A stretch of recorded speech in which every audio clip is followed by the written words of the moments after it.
It started with a chainsaw. Not a letter. Not a warning. Not even one of those smug HOA violation notices Karen loved to tape to my door. No, this time, she showed up at sunrise with a landscaper, 2 teenagers in reflective vests, and the raw confidence of a woman who thought she owned the zip code. I was still rubbing sleep out of my eyes when I heard the buzz. Not bees. A gas-powered, limb-ripping, rose-murdering chainsaw cutting straight through the heart of my garden. I sprinted outside in nothing but pajama pants and bare feet, shouting, waving, and stumbling through mulch. But by the time I reached the sidewalk, it was too late. My mother's English heirloom roses lay decapitated in a heap, petals crushed, stems mangled, their roots yanked out like weeds. I looked at Karen, standing smugly with her clipboard and latte, and I didn't yell. I didn't cry. I just stared at her and said 4 calm words. You just planted revenge. Let me back up. My name's Leo, I live on Willow Creek Lane, and for the past 6 years, my life has revolved around my backyard rose garden. It wasn't just a hobby. It was therapy. A connection to my mom, who passed away from cancer and whose ashes I buried beneath the first climbing roses we planted together. She taught me how to graft stems, how to blend soil, how to identify pests by the chew pattern on leaves. That garden was more than flowers. It was memory. It was peace. It was mine. Karen, our HOA president, never liked anything she couldn't control. She ran the HOA like a petty dictatorship. She once fined a neighbor for hanging a towel that clashed with the approved neutral color palette. Another time she shut down a lemonade stand run by twin girls because their signage wasn't font approved. So naturally, a vibrant rose garden with reds, oranges, and golds spilling over the edge of the walkway drove her nuts. I kept everything trimmed, mulched, labeled. But to Karen, the only acceptable plants were sterile hedges and HOA-issued petunias. She had complained before. Claimed my garden was drawing bees too close to the sidewalk, that it distracted drivers, that some flowers leaned past the 4-inch buffer zone. I adjusted, trimmed, complied. I even submitted a detailed plant list. No response. So I figured she'd let it go. I was wrong. The morning she destroyed it, she claimed she had board approval. Later, I'd find out the vote never happened. She'd typed up a fake letterhead and bullied the landscaper into compliance. When I asked her why she didn't talk to me first, she tilted her head like I was an annoying toddler asking about taxes and said, "Your flowers were non-compliant, Leo. This is just enforcement." I stood over the graveyard of my roses, my hands trembling, heart aching. I didn't speak again until she left. The landscaper gave me an apologetic look. Even one of the teens paused, muttering, "Sorry, mister." But Karen just turned and strutted down the sidewalk like she'd just won a beauty pageant. The sun caught the back of her platinum bob like a spotlight on a villain in a stage play. I spent the next few hours in silence, kneeling in the dirt, gathering what I could. A few roots had survived. One stem had half a bloom clinging on. I carried them inside and placed them in water, more out of ritual than hope. That night I didn't eat. I just stared at the blank patch of soil through my kitchen window. Something in me shifted. The grief began to ferment into something else. Not rage. Not even bitterness. It became clarity. 2 days later, I visited an old friend from college, a botanist named Jamie who worked for the Department of Natural Resources. I asked her if she could get me certain plants. She looked at me and laughed when I explained my idea. "I'm not helping you make a weapon, Leo." I raised an eyebrow. "It's not a weapon. It's a garden. A very educational garden." She grinned. "You're insane. But I love it." With Jamie's help, I sourced the most deceptively beautiful foliage known to man. Poison ivy with marbled veins. Poison oak that could pass for ornamental shrubs. Stinging nettle tucked in behind creeping vines. I didn't stop there. I learned how to blend them, how to place them so they didn't look hostile. I bordered the area with lavender and ornamental grasses. To the untrained eye, it looked like I was healing, rebuilding. But I knew exactly what I was planting. My garden was becoming a trap disguised as an apology. When Karen passed by the first time, she barely glanced. Maybe she thought I was finally complying. On the third day, she paused and sniffed. "That's better," she said. More muted. I gave her a warm smile and invited her to lean in and take a closer look. She knelt slightly, touched a leaf. She didn't know it, but that small brush would come back to haunt her within hours. By that evening, I heard from Mrs. Avery 2 houses down. Karen had shown up to their book club meeting red-faced, eyes watering, and scratching at her arms. Mosquitoes, she'd claimed. But Mrs. Avery had noticed she'd used an entire bottle of antihistamine lotion in 20 minutes. I said nothing. I just kept watering, tending, replacing a few decoy blooms. Slowly, I expanded the garden into a new shape, heart-shaped, actually, which some neighbors found charming. I made sure it spilled just enough toward the sidewalk to attract curiosity, but never technically violate any rules. I even placed a small bench nearby for those who wanted to admire nature. No one suspected the botanical minefield that waited beneath the surface. Karen returned multiple times that week. Each time she got a little closer, I caught her leaning down, squinting at the leaves, sometimes muttering to herself.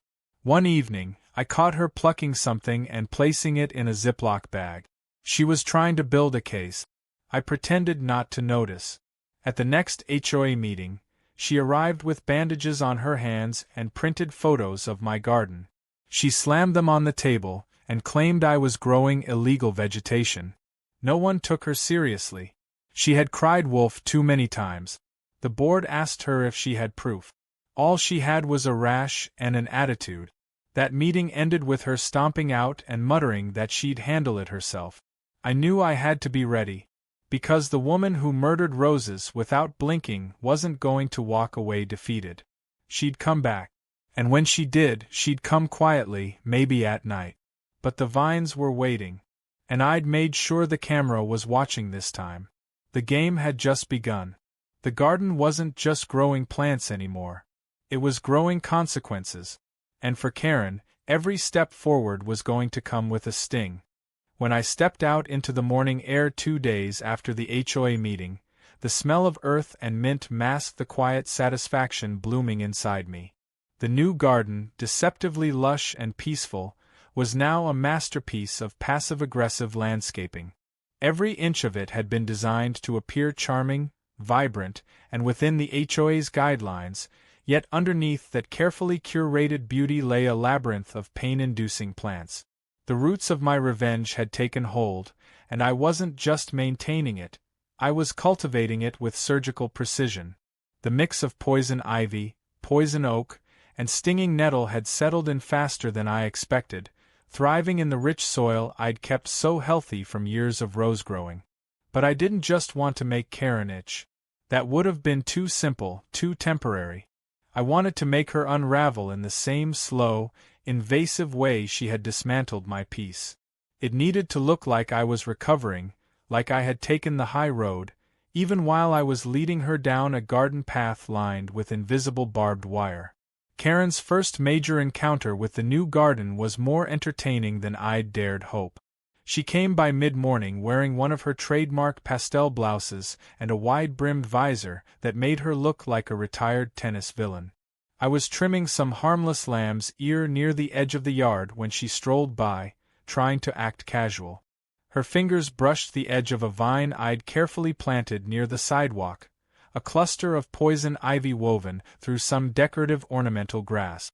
I didn't react, not even when she paused, frowned slightly, and glanced at her hand. That night, I heard she had to leave a community dinner early, muttering about allergies and dabbing at her swollen eyes. I knew she would try to dig deeper, and she did. She started showing up more often, pretending to take evening walks. Each time, she circled closer, lingered longer, occasionally pulling out her phone and pretending to take note. One evening, she crouched down near a vine I'd disguised with a trellis, probably thinking it was something exotic she could label as a violation. Her sleeve brushed against a patch of nettle so precisely placed it may as well have been waiting for her. The next day, she was wearing gloves. The day after that, a neck scarf. Meanwhile, I played the perfect citizen. I submitted a fresh landscaping compliance form to the HOA, complete with plant names that sounded Latin and official but were vague enough to deflect suspicion. I even added fake Latin names to the plants on small garden markers I made myself. To the board, it looked like I had turned over a new leaf. Karen, however, was beginning to twitch. Her paranoia started showing in odd ways. She filed 2 complaints in a week, one saying my plants looked aggressive and another about overstimulation of sidewalk space. Both were dismissed. The HOA board was growing tired of her crusades. One member even asked her if she had developed a vendetta. Karen claimed she was simply preserving community standards, but the tone in her voice had changed. It wasn't authority anymore, it was desperation. The funniest moment came a few days later, when I caught her sneaking photos of my garden from across the street, hiding behind a tree like a cartoon villain with a clipboard. She slipped on a patch of wet grass and landed on her rear, earning her an audience of giggling teenagers on scooters. I offered her an ice pack when she limped by. She glared at me as if I had personally slicked the lawn with butter. Inside my house, I had begun archiving everything. I set up a small camera in the kitchen window angled toward the garden. I also asked my neighbor Clara to share footage from her porch cam, which had a perfect view of my walkway. Between the two, I had every angle covered. I didn't know what Karen would do next, but I had a feeling it would cross the line, and I wanted it documented. Sure enough, the escalation came during one of her covert inspections. It was around 10 at night when I noticed movement through the window. I killed the kitchen light and watched as Karen crept into my yard with a flashlight. She was wearing black sneakers and a gray hoodie, which would have been inconspicuous if not for the blinding white visor still perched on her head like a beacon of arrogance. She crouched near the base of one vine, then reached into her bag and pulled out gardening shears. She was trying to collect evidence. Maybe a leaf sample, maybe just enough to prove to the board that I was growing bandflora. But what she didn't know was that I'd placed the nastiest patch of poison oak right there, disguised under a harmless-looking jasmine runner. She snipped a piece, tucked it into her bag, and began scratching her neck before she even made it back to the sidewalk. The next day, she didn't come out. Neither did the day after. But on the third day, she appeared with one arm wrapped in gauze and sunglasses that failed to hide the swelling around her cheek. Her voice was hoarse when she spoke at the emergency HOA meeting she called that evening. She claimed I was endangering the neighborhood, growing toxic plants, and inviting a lawsuit. I sat calmly across the table from her, holding my printed plant registry and sipping water. When she accused me of poisoning her, I politely asked the board to inspect my garden themselves. To my delight, they did. 5 members came over the next morning, clipboards in hand, eager to settle the matter. I walked them through the space, pointing out the lamb's ear, the ornamental grasses, the mint border, and the lavender. I even showed them the roses I had started replanting on the far end of the yard, a small, hopeful patch returning after the massacre. None of the poison plants were obvious. They were strategically tucked away, hidden beneath or behind approved landscaping.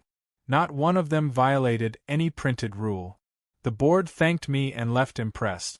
Later that day, they sent an official email to Karen stating that my garden was within full compliance. That same afternoon, Karen received a letter from one of the board's legal advisors, warning her to cease unsanctioned inspections and threatening her with removal if she continued harassing residents. I had won the second round, but I didn't gloat. I simply returned to my garden, watered the plants, and whispered to them like old friends. I knew Karen wouldn't back down. People like her never do. But now I had the advantage.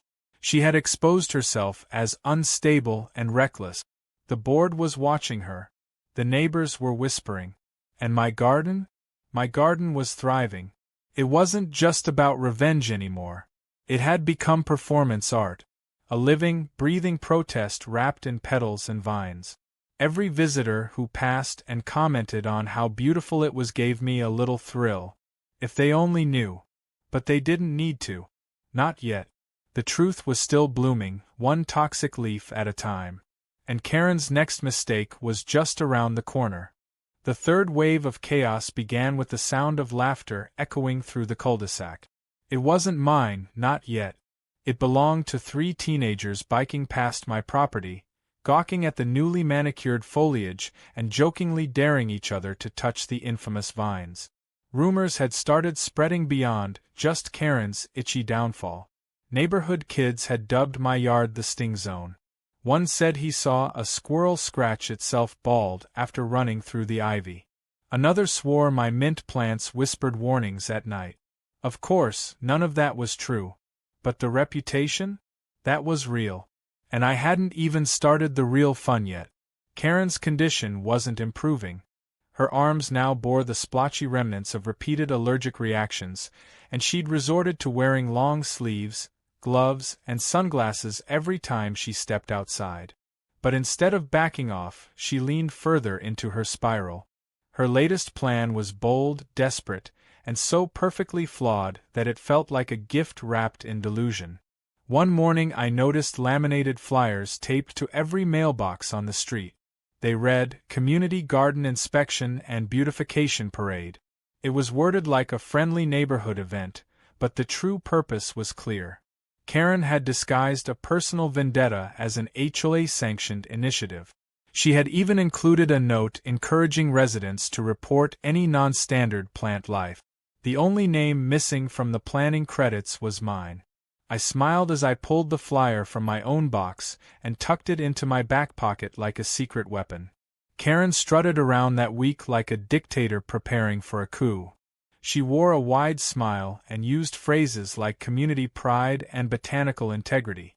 Most neighbors nodded politely while quietly rolling their eyes. She made a show of inspecting planters, measuring grass height, and offering unsolicited tips like remove those weeds even if their ornamental and bright colors can be too aggressive. People were tired of her, but no one had the energy to stand in her way. No one except me. On the day of the parade, I set the stage. My garden looked magnificent. I had trimmed the borders just enough to keep it official but let a few vines hang artistically over the trellis. I lined the path with potted herbs and placed a little wooden sign near the sidewalk that said "Natural Beauty, Naturally." I even placed a folding chair on the lawn, put on a sun hat, and sipped iced tea like I was watching a live show. Because I was. The parade wasn't a parade at all. It was Karen marching down the street with a clipboard and a growing trail of confused neighbors. She waved them along like a tourist guide leading people into a museum of her ego. When she reached my property, she paused and turned to them as if ready to perform an exorcism. I stood up and offered her a glass of lemonade. She declined with a smirk and began her inspection. She circled my garden like a hawk circling prey. Her fingers hovered over leaves, her eyes darted from label to label, likely hoping one would betray me. But the Latin names I had used were convincing. And more importantly, none of the plants were technically forbidden. She bent down to sniff a lavender bush and winced, already scratching her neck. I bit my lip to suppress the grin. One of the neighbors, Michelle, who had recently joined the HOA board, stepped forward and complimented my layout. She asked about the mulch, complimented the edging, and even took a picture. Karen looked like she might combust. She tried to redirect attention to a supposed weed near the mailbox. Michelle leaned in, touched it, and said it was clearly decorative. Karen's frustration swelled so visibly you could feel the tension like static electricity in the air. As the group moved on, I waved them off and sat back down. I caught Karen glancing over her shoulder multiple times, her expression a stew of rage, humiliation, and suspicion. She knew she'd lost that round. What she didn't know was that her worst mistake was still to come, and she would make it all on her own. The following day, reports began coming in from neighbors about Karen inspecting homes unannounced, wandering into yards, and lifting flower pots to look underneath. One family said she frightened their toddler after stomping through their backyard, yelling about an illegal garden gnome. The board received multiple complaints, and her behavior was officially labeled inappropriate. But Karen was past listening. She had become obsessed. And then came the brunch party. She hosted it in her backyard with a select group of longtime loyalists and bored residents she hoped to win over. To make the event more impressive, she decided to include a garden tour. But her own backyard was, to put it politely, uninspired. So she extended the event to include a brief walk through the neighborhood's most vibrant garden, meaning mine. Except she didn't ask me. She just assumed. And she set up foldable chairs directly on the edge of my now fully grown toxic patch. I didn't know about it until I saw them assembling, guests dressed in sandals, brushing against leaves, admiring vines, and snapping photos while sipping mimosas. One woman rubbed her bare ankle against a patch of poison oak disguised as a low hedge. Another rested her arm along a trellis wrapped in ivy. Karen was beaming as if she had curated the garden herself. I stood in the doorway, unseen, sipping coffee and waiting. By that evening, the texts started. Michelle messaged first. "Hey Leo, I think something's wrong. A bunch of people at Karen's brunch are breaking out in hives. You okay?" I replied, "Just fine. Might be something in the air. Or in the plants." All I had to do now was wait. By Monday, the fallout was delicious. 6 of the guests had gone to urgent care. 2 had posted cryptic messages online about HOA negligence. One elderly gentleman reportedly had to soak in oatmeal baths for 2 straight days.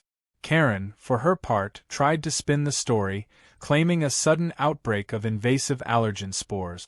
But nobody believed her. She had dragged people into my yard without permission, and now everyone was suffering the consequences. Karen tried again to rally the HOA against me. She claimed I had intentionally planted hazardous materials. I calmly presented my original plant registry, board approved. I showed camera footage of Karen entering my yard without consent. I even pointed out that her guests had trampled plants listed as endangered, which technically qualified as a local ordinance violation. The board didn't just dismiss her complaint this time. They issued her a formal warning. But the final blow came when one of her guests, a local real estate agent, filed a complaint against her for negligence. Apparently, the agent had hoped to sell a property on our street and had brought a client to the brunch. The client backed out after the incident, citing health concerns. That complaint would open a whole other can of worms, and Karen knew it. Her power was slipping. Her reputation was stained worse than her arms. Her allies were turning silent. And my garden? It had become legendary. People walked by slower now. Some stopped to admire. Others took selfies. I even overheard a pair of teenagers whispering that it was some kind of enchanted plot from a fairy tale. I smiled every time I heard that. But I wasn't done yet. Karen had danced around consequences her whole life. Now they were catching up to her, root by root, rash by rash. And the next move she made? It would push everything over the edge. I could feel it. The vines had tightened, the trap was set, and Karen's breaking point didn't come with a bang. It arrived like a slow leak, hissing out of her inflated ego until the whole neighborhood could hear it deflate. After the brunch fiasco left half her guest list in hives and her HOA credibility dangling by a thread, she doubled down instead of retreating. That's what made it so satisfying. The more she fought, the more obvious it became that she was fighting a war only she still believed in. Her vendetta against my garden had spiraled beyond plants, rules, or even personal grudges. It had become a battle against her own slipping control. And it was about to cost her everything. She started the week with a final act of desperation. A proposal to the HOA board that aimed to completely change our community landscaping bylaws. Karen wanted to ban the cultivation of any plant not listed on an HOA-approved vegetation sheet. The list she presented was laughably short. Boxwood, hydrangeas, ornamental grass, and a type of HOA-purchased rose that looked like it was bred to offend no one and impress even fewer. Every other flower, herb, shrub, and vine would be prohibited unless individually reviewed and approved by the board. Which, of course, meant her.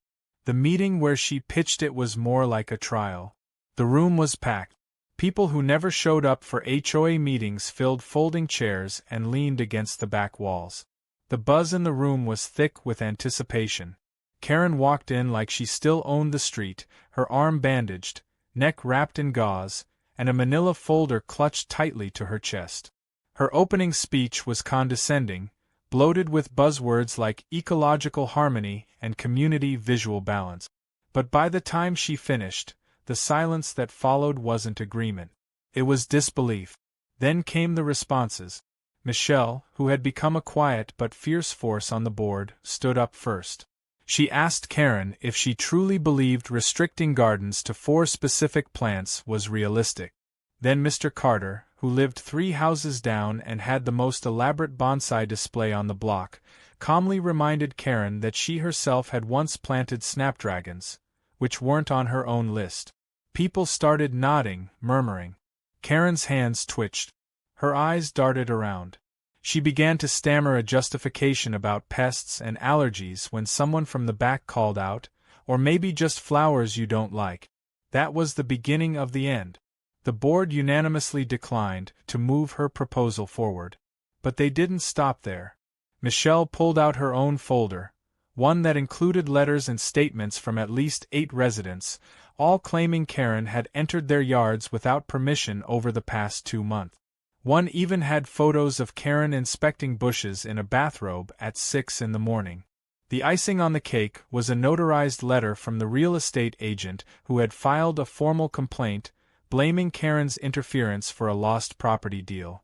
Karen turned a deep, splotchy red and accused the board of conspiring against her. She claimed I had poisoned her, that my plants were bioweapons, and that I had corrupted the spirit of suburban gardening. Nobody took the bait. The board president leaned into the microphone and asked her to stop speaking. Karen tried to argue, but her voice cracked halfway through the word hostile, and she ended up coughing uncontrollably. The meeting adjourned shortly after, and she left in silence, her heels echoing like a retreating army with no one left to command. The fallout was swift. Karen was formally suspended from her role as HOA president pending an internal ethics review. She tried to fight it, threatening lawsuits, calling emergency meetings, and sending long, rambling emails to the neighborhood listserv. But the tide had turned. No one wanted to listen anymore. People ignored her messages. Some even blocked her email address. Her own lawn started to wilt from neglect while neighbors who had once tolerated her began trimming their hedges with suspiciously wide grins. I stayed quiet. I didn't brag. I didn't gloat. I just kept watering my garden and posting the occasional photo online under a fake account I'd made for the vines. The caption on one picture of a dew-covered ivy leaf simply read, "Patient revenge looks good in the morning." Only a few people knew it was me. But they all smiled when they saw it. Then came the court date. Karen, refusing to go down without dragging me through one last round of drama, filed a civil claim against me for negligence and community endangerment. She cited her rashes, the brunch incident, and even emotional trauma. But what she hadn't counted on was how well documented everything had become. I arrived at court in a calm blue shirt with a folder full of evidence. I had plant registries, approval emails, time-stamped camera footage, and 2 letters from botanists, including my friend Jamie, confirming that while the plants were indeed known irritants, they were also legal and not restricted by any municipal law. Karen arrived late, her skin covered in so much protective clothing that she looked like a beekeeper going to war. She brought a stack of poorly printed photos and a shaky testimony that fell apart under even basic questioning. The judge, a woman who had probably seen more nonsense in small claims court than any person should, glanced between us, let out a long sigh, and dismissed the case with prejudice. She even warned Karen that if she filed another frivolous suit, she could be fined. Karen stormed out of the courtroom without a word. That was the last time I saw her speak in public. But the final twist didn't come from me. It came from a tech-savvy neighbor named Drew who'd had enough. He had been keeping a quiet watch on Karen's activities for months and had compiled a series of emails she'd sent to board members over the years. In them, she had falsified complaints, forged approval letters, and manipulated HOA decisions using fear and lies. Drew uploaded the whole file anonymously and shared it with the board. They acted fast. Karen was permanently removed from her position. Her name was stripped from HOA records. Her voting rights were revoked. An emergency election was held, and Michelle was voted in unanimously. Karen's house, once the pinnacle of HOA-approved blandness, began to fall into visible disrepair. Her grass grew wild. Her shutters peeled. And slowly, quietly, she disappeared from neighborhood conversations. Some said she was planning to move. Others whispered she had become a recluse, nursing her pride and her rashes in the dark. As for me, I was asked to join the newly formed landscaping committee. I accepted, of course. My first motion was to introduce an educational series called Know Your Plants, aimed at helping residents make informed and safe gardening choices. I taught people about soil, pollinators, and yes, even how to identify poison ivy. My garden became something of a local attraction. People stopped by with their kids. Some brought coffee. A few asked for cuttings. I shared stories, offered tips, and always included one simple piece of advice. Grow what you love. Just make sure it doesn't bite the wrong person. Because some people, no matter how many rules they write, can't handle what they can't control. And some gardens? They grow back stronger when you try to burn them down. Karen tried to cut down something beautiful. All she did was plant the seeds of her own downfall. It took 3 weeks before anyone on the block noticed Karen's porch lights hadn't turned on. Her pristine lawn, once the most aggressively maintained in the neighborhood, had gone untrimmed, with weeds starting to curl around the mailbox. The ceramic birdbath she used to clean daily had collected enough leaves to host a small forest. Rumors floated quietly. Some thought she had gone on vacation. Others whispered that she was trying to sell the house privately. But no one had seen her in days. And honestly, no one seemed too eager to find out. The neighborhood felt lighter, easier, even warmer in her absence, like an oppressive cloud had finally lifted. People walked a little slower past each other's yards. Kids chalked smiley faces on sidewalks without fear of fines. One evening, a couple even played acoustic guitar on their porch without getting a noise complaint. Life, it seemed, was returning. Meanwhile, my garden had evolved from a passive-aggressive botanical statement into a full-blown sanctuary. The roses I had started replanting after Karen's rampage were finally beginning to bloom. They weren't as numerous yet, but each one stood defiant, as if the soil itself remembered what had been taken and was fighting to restore it.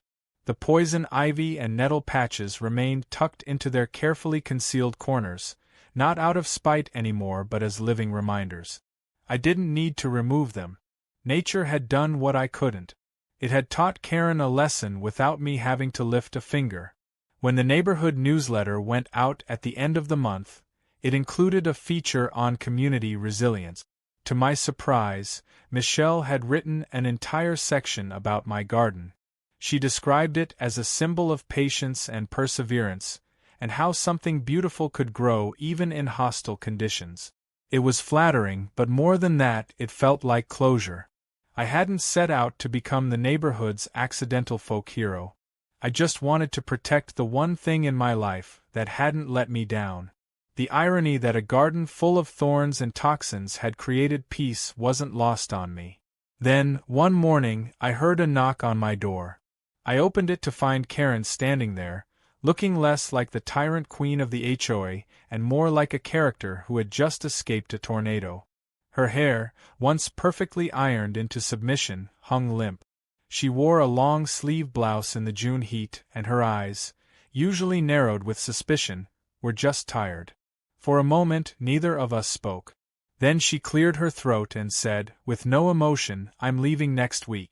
Just thought you should hear it from me." I didn't answer at first. My thoughts tangled between curiosity and indifference. She didn't apologize, not outright. She didn't even acknowledge what she had done. But her voice had no edge left, no bite, just the hollow resignation of someone who had finally realized they were no longer feared or followed. I asked where she was going. She shrugged. Somewhere that doesn't care about lavender bushes. Then, almost under her breath, she added, "You won, Leo. Happy?" I didn't smile.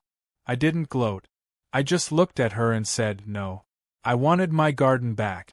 Then I closed the door gently and returned to watering the roses. I never saw her again. Within a week, a moving truck arrived. The sign went up on the lawn the next day. "For sale by owner," scribbled in red letters, leaning slightly to the left like even the sign had given up trying to look perfect. Strangers came and went, touring the house. Karen never came out. When the sale finally went through, a new couple moved in. Maya and Julian, both in their late 20s, easygoing and full of questions about native plants and composting. They brought me banana bread as a housewarming hello, asked for garden advice, and invited me to a block party they were hosting the following weekend. For the first time in years, that house didn't feel like a warning sign. It felt like a fresh start. The block party was the kind of gathering we used to talk about having but never dared attempt under Karen's reign. Kids ran around with bubble wands, neighbors passed around homemade lemonade, and someone brought a grill. Michelle made a toast with a plastic cup raised high, thanking the community for surviving a dictatorship and finally learning how to enjoy their homes again. Everyone laughed, but they also nodded. It was funny because it was true. I stood off to the side, sipping sweet tea and watching as a small group gathered near my garden. A little boy reached for a vine and his mother gently pulled him back, saying, "That one bites, remember?" He giggled and ran off.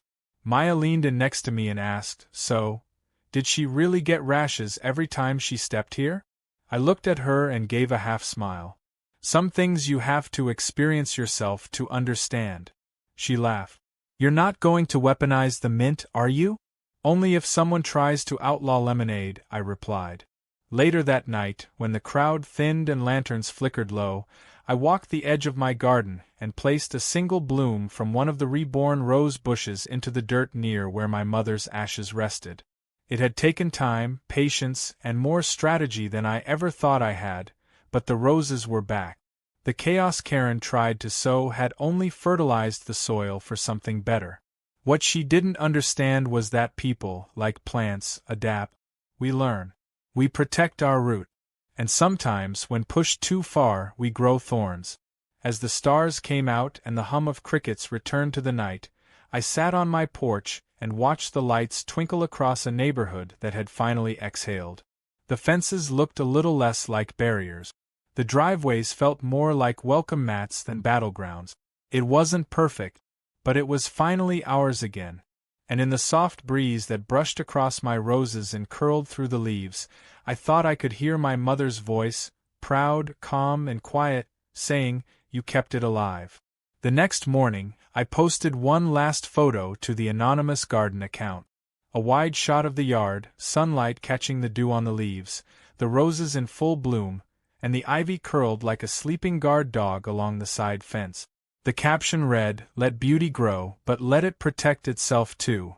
That post got more likes than any I'd ever shared. Karen might have started this war by cutting down my peace, but in trying to destroy what she didn't understand, she helped create something far stronger. Not just a garden, but a boundary. Not just flowers, but legacy. And now, every time someone walked by, every time a neighbor stopped to admire a bloom, I knew they saw more than just plants. They saw a battle won, not with fists or lawsuits, but with patience, planning, and a bit of poison. In the end, I didn't need to chase Karen out. She walked herself to the edge. All I did was plant the truth, and let it grow.